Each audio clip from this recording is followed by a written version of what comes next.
going on, everybody? Welcome back to the channel. Hope you guys are having a great day as always. So today's video is going to be on which Jeep I think is better in 3 different categories, whether it be the Grand Cherokee or the Wrangler. So the 3 categories are going to be off-roading, and by off-roading I mean like building an actual trail rig and doing like pretty good off-roading, not just like hitting some pretty easy trails and stuff like that. Next one's daily driving, and then the third one's community. So with that being said, let's go ahead and get right into it. So also a huge shout out to Detail Fabworks for sending us some videos to use in this, because we all know my Jeep looks nothing like his, my Grand Cherokee, and he has probably one of the baddest Grand Cherokees out there. It's a pretty sick build, and if you guys haven't checked him out, go ahead and check him out. But let's go ahead and get into it. So I feel like a big problem with people judging Grand Cherokees is that they don't see extremely built ones very frequently. Now, I've owned the Grand Cherokee for probably 6 years now, so I've seen a lot of big Jeeps. Detail probably has one of the biggest ones. There's a few other online that are pretty fairly built on tons and things like that. And these Grand Cherokee builds are extremely capable. I'll insert some clips a little bit later throughout this video to show you guys just what this Jeep can do. But they're extremely capable. Compared to, you could buy a 100% stock JKU for like $17,000 where I live, and you're pretty much still going to spend another $30,000-$40,000 to make it anything capable.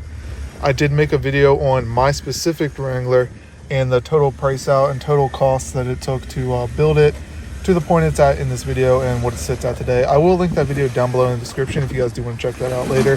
It ended up being a little bit more than I initially thought it was going to be. But definitely for the price, you can build a way cooler Grand Cherokee, a way more capable Grand Cherokee, and all around a better trail rig for way less money than it costs to build a Wrangler, strictly because the cost to buy a stock Wrangler is just so high compared to a Grand Cherokee. For example, I could buy a Grand Cherokee and put tons underneath of it for the same price it cost me to buy the Wrangler stock. And just look at this video. I mean, this Jeep's insanely capable. And I'm going to tell you right now, there's no way my Wrangler makes it up that. So that Jeep right there can outwheel my Wrangler any day of the week. And it's just all around a pretty sick build. And in my opinion, the Grand Cherokee definitely is the better Jeep for off-roading, for building a trail rig, for anything along those lines. And also, if you mess up a door panel or a fender or anything like that, you can literally go to the junkyard and pull one for extremely cheap. So parts are a lot cheaper to get for these vehicles. All around maintenance-wise, it's a lot better. So I'm going to definitely go with the Grand Cherokee for off-roading and building an off-road rig. So next up on our list of things we're going to compare is daily driving. So let's go ahead and get into that. So the Grand Cherokee is an extremely capable vehicle to ride in. I mean, if we're being honest, it was built as more of like a luxury SUV by Jeep versus an off-road build. The Wrangler sucks comfortability-wise, stock. It's like driving a brick, pretty loud.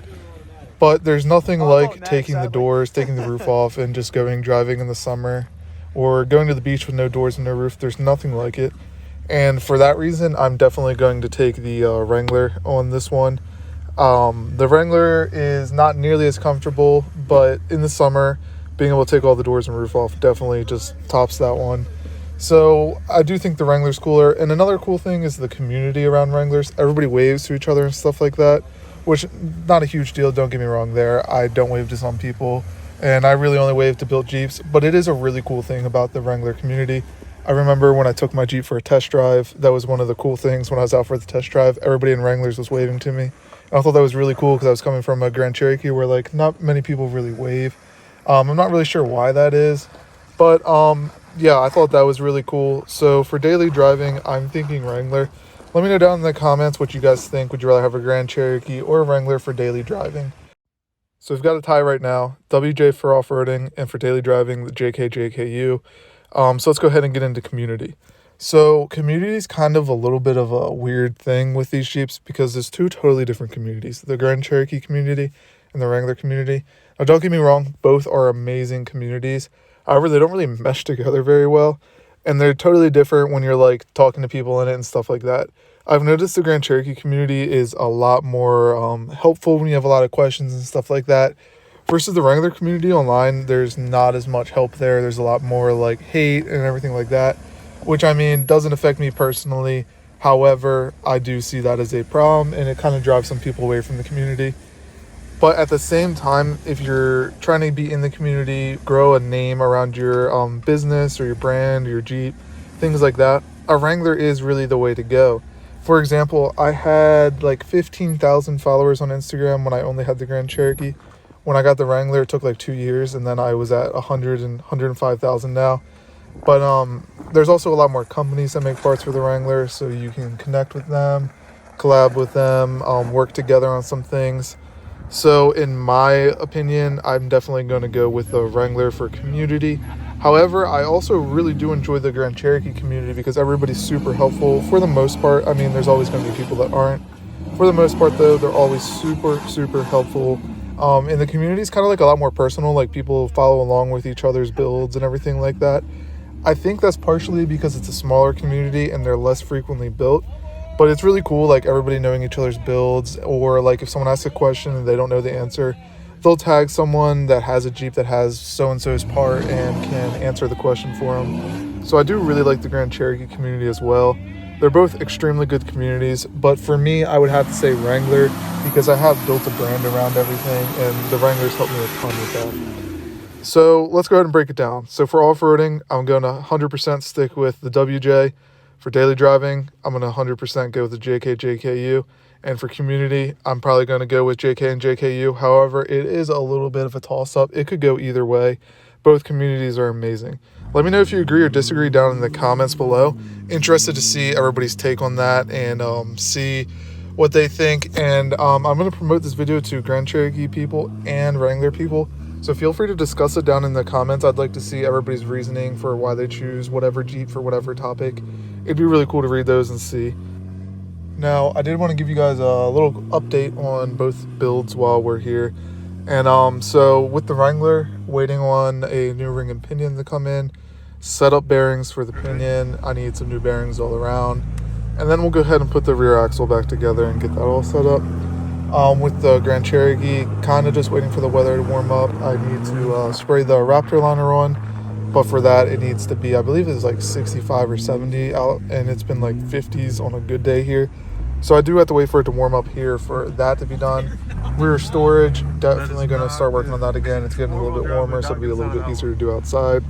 Just got to finish up running the fuel line for the tank top, like the filler neck fuel line. Not a huge deal, just got to get it done, order a few little things to do that. But both Jeeps are coming together pretty quickly. I am excited to have them both on the trails. I'm going to go ahead and order the transfer case for the Grand Cherokee probably sometime early this week, maybe next week, depends on how things go. But I'm going to get that taken care of. So I plan on having both Jeeps on the trails probably late spring, early summer. I think that'd be a lot of fun seeing how the two compare. Kind of budget build with the Grand Cherokee to not as much of a budget build with the Wrangler. I think that'd be a really cool comparison to make. I also have a ton of cool videos coming out with the Wrangler once I get the Wrangler back up and running. Now, the videos are going to be a little bit controversial. I feel like there's going to be a lot of people who don't like the topics. However, they're going to be extremely fun to make and extremely funny to watch and pretty good entertainment. So as always, guys, if you enjoyed this video, make sure you guys go ahead and drop a like and subscribe to the channel. Super close to 2,000 subscribers. Super excited to get there. Thanks for watching, guys, and I'll see you in the next one.